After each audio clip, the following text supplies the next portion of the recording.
बाबा साहब doctor B are Ambedkar द्वारा लिखित पुस्तक वेटिंग फॉर ए वीज़ा, जो कोलंबिया यूनिवर्सिटी अमेरिका के सिलेबस में पढ़ाई जाती है, के बारे में हम चैप्टर 6 में दी गई महत्वपूर्ण जानकारी साझा करेंगे। इससे ज़्यादा बताने वाली एक और घटना है। 6 मार्च 1938 को भंगियों की एक मीटिंग कासरवाड़ी वुलन मिल्स के पीछे दादर, बॉम्बे में श्री इंदुलाल याग्निक की अध्यक्षता में हुई। इस मीटिंग में एक भंगी लड़के ने अपना अनुभव इन शब्दों में बताया। मैंने 1933 में वर्नाक्यूलर फाइनल एग्ज़ाम पास किया। मैंने 4th स्टैंडर्ड तक इंग्लिश पढ़ी है। मैंने टीचर की नौकरी के लिए बॉम्बे म्यूनिसिपैलिटी की स्कूल्स कमेटी में अप्लाई किया था, लेकिन मैं फ़ेल हो गया। फिर मैंने अहमदाबाद के बैकवर्ड क्लासेस ऑफिसर के पास तलाटी गांव का पटवारी की नौकरी के लिए अप्लाई किया और मैं सफल हो गया। 19 फरवरी 1936 को मुझे खेड़ा ज़िले के बोरसाद तालुका के मामलतदार के ऑफिस में तलाटी अपॉइंट किया गया। हालांकि मेरा परिवार असल में गुजरात से था, लेकिन मैं पहले कभी गुजरात नहीं गया था। यह मेरा वहां जाने का पहला मौका था। इसी तरह मुझे नहीं पता था कि सरकारी ऑफिसों में छुआछूत मानी जाएगी। इसके अलावा मेरे एप्लीकेशन में मेरे हरिजन होने की बात लिखी थी और इसलिए मुझे उम्मीद थी कि ऑफिस में मेरे साथ काम करने वालों को पहले से पता होगा कि मैं कौन हूँ। ऐसा होने पर मैं ऑफिस के क्लर्क का रवैया देखकर हैरान रह गया। जब मैं मामलतदार के ऑफिस में तलाटी का पद संभालने के लिए गया, क्लर्क ने गुस्से से पूछा, आप कौन हैं? मैंने जवाब दिया, सर, लामा हरिजन। उन्होंने कहा, जाओ दूर रहो। तुम्हारी हिम्मत कैसे हुई मेरे इतने पास खड़े होने की? तुम ऑफिस में हो, अगर बाहर होते तो मैं तुम्हें 6 लाते मारता। यहाँ सर्विस के लिए आने की क्या हिम्मत है? इसके बाद उन्होंने मुझसे मेरा सर्टिफिकेट और तलाटी के तौर पर अपॉइंटमेंट का ऑर्डर ज़मीन पर गिराने को कहा। फिर उन्होंने उन्हें उठा लिया। जब मैं बोरसाद में मामलतदार के ऑफिस में काम कर रहा था तो मुझे पीने के लिए पानी मिलने में बहुत दिक्कत हुई। ऑफिस के बरामदे में वहाँ पीने के पानी के कैन रखे हुए थे। इन कैन की देखभाल एक वाटरमैन करता था। उसका काम था कि वाटरमैन की गैर मौजूदगी में जब भी ज़रूरत हो ऑफिस में क्लर्कों को पानी दे। वे खुद कैन से पानी निकाल कर पी सकते थे। मेरे मामले में यह मुमकिन नहीं था। मैं कैन को छू नहीं सकता था क्योंकि मेरे छूने से पानी गंदा हो जाता। इसलिए मुझे वाटरमैन की दया पर निर्भर रहना पड़ता था। मेरे इस्तेमाल के लिए एक छोटा सा जंग लगा हुआ बर्तन रखा हुआ था। मेरे अलावा कोई उसे छूता या धोता नहीं था। इसी बर्तन में मैं वाटरमैन मुझे पानी देता था, लेकिन मुझे पानी तभी मिलता था जब वाटरमैन मौजूद होता था। इस वाटरमैन को मुझे पानी देने का आइडिया पसंद नहीं था।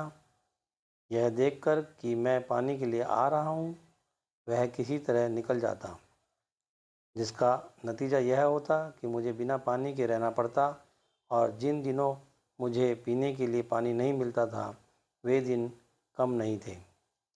मुझे अपने रहने के बारे में भी यही मुश्किलें थी। मैं बोरसद में एक अजनबी था। कोई भी स्वर्ण हिंदू मुझे किराए पर घर नहीं देता था। बोरसद के अछूत मुझे रहने की जगह देने को तैयार नहीं थे, क्योंकि उन्हें डर था कि कहीं हिंदू नाराज़ ना हो जाएं। उन्हें यह पसंद नहीं था कि मैं एक क्लर्क के तौर पर, जो मुझसे एक पद ऊपर है, रहकर काम करूं। खाने को लेकर और भी ज़्यादा मुश्किलें थीं। कोई जगह या कोई ऐसा व्यक्ति नहीं था जहां से मुझे खाना मिल सके। मैं सुबह शाम भाजा खरीदता, गांव के बाहर किसी सुनसान जगह पर खाता और रात को मामलतदार के ऑफिस के बरामदे की पटरी पर आकर सो जाता।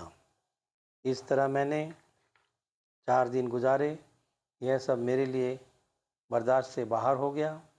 फिर मैं अपने पुश्तैनी गांव जंत्राल में रहने चला गया। यह बोरसद से 6 मील दूर था। हर दिन मुझे 11 मील पैदल चलना पड़ता था। यह मैंने 1.5 महीने तक किया। उसके बाद मामलतदार ने मुझे काम सीखने के लिए एक तलाटी के पास भेजा। यह तलाटी 3 गांवों जंत्राल, खापुर और सहजपुर का इंचार्ज था।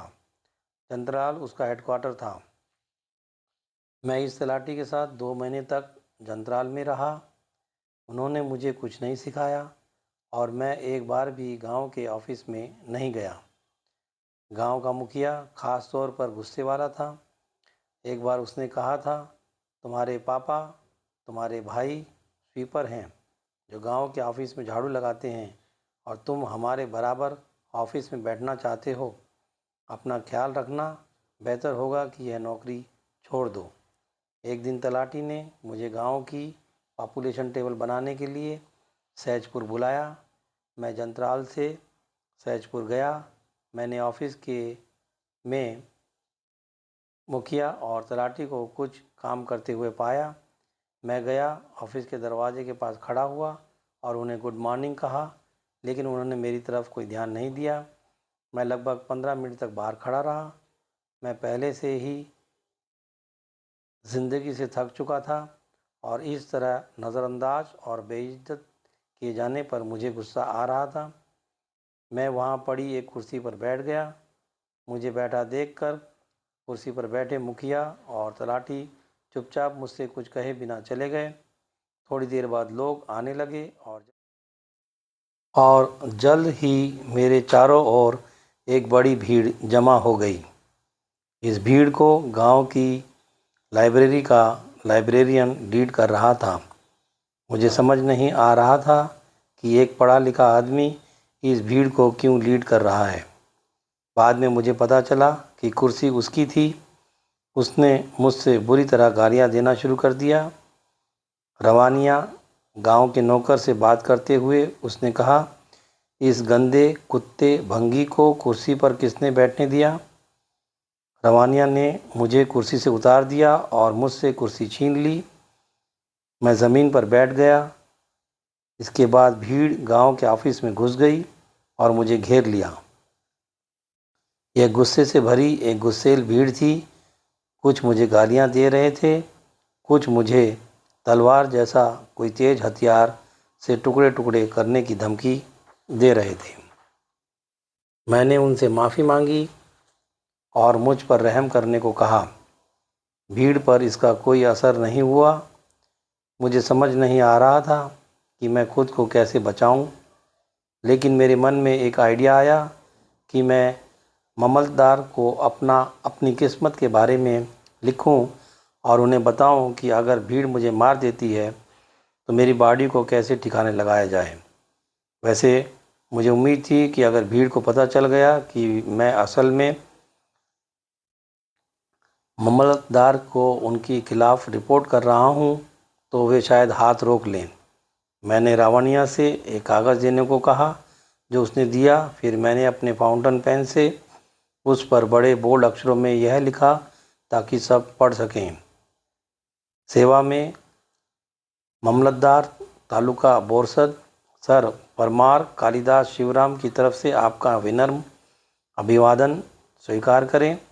यह विनम्रतापूर्वक सूचित करना है कि आज मुझ पर मौत का हाथ पड़ रहा है। अगर मैंने अपने माता पिता की बात सुनी होती तो ऐसा नहीं होता। कृपया मेरे माता पिता को मेरी मौत के बारे में बता दें। लाइब्रेरियन ने मेरा लिखा पढ़ा और तुरंत मुझे उसे फाड़ने के लिए कहा, जो मैंने किया। उन्होंने मेरी बहुत बेइज्जती की। क्या आप चाहते हैं कि हम आपको अपना तलाटी कहें? तुम भंगी हो और तुम ऑफिस में घुसकर कुर्सी पर बैठना चाहते हो। मैंने रहम की भीख मांगी और वादा किया कि ऐसा दोबारा नहीं करूँगा और नौकरी छोड़ने का भी वादा किया। मुझे शाम 7 बजे तक वहीं रखा गया। जब भीड़ चली गई तब तक तलाटी और मुखिया नहीं आए थे।